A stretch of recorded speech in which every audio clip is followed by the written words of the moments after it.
Hi guys, and welcome back to the channel. Today let's talk about the Eternal Castle Remastered.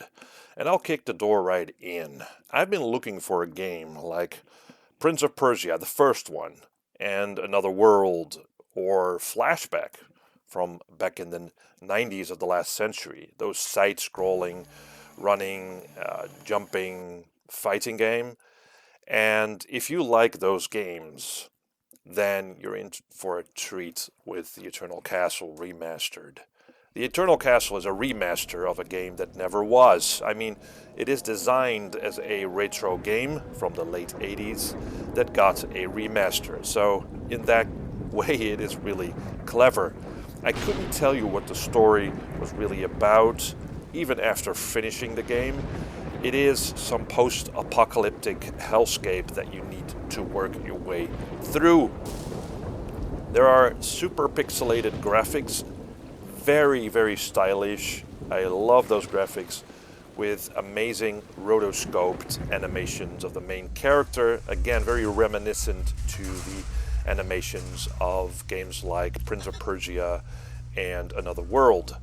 The downside of these graphics, because of the excessive pixelation, is sometimes it's hard to make out the character, the main character, against the backgrounds. And it makes it difficult to read text on the screen.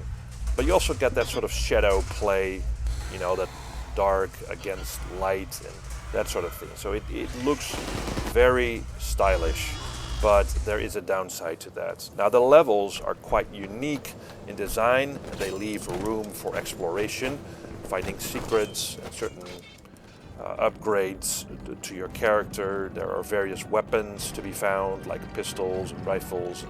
There's a hammer and my personal favorite, the axe. And there are puzzles to be solved. There are bosses to be killed, a number of them. Through a combination of rolling and hacking and slashing. Also, in style of the older games, the character controls are somewhat slippery and clunky, but I guess that's by design. It's all messy and again quite clunky, but awesome nevertheless. There are plenty of save points throughout the game, and that is very comfortable, you know, because the older games did, in fact, suffer a bit from the fact that there was a lot of retrying certain parts of the game.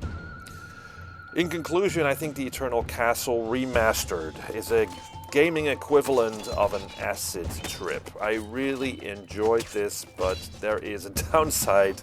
It all is messy and clunky, but there's really no game out there that is like this.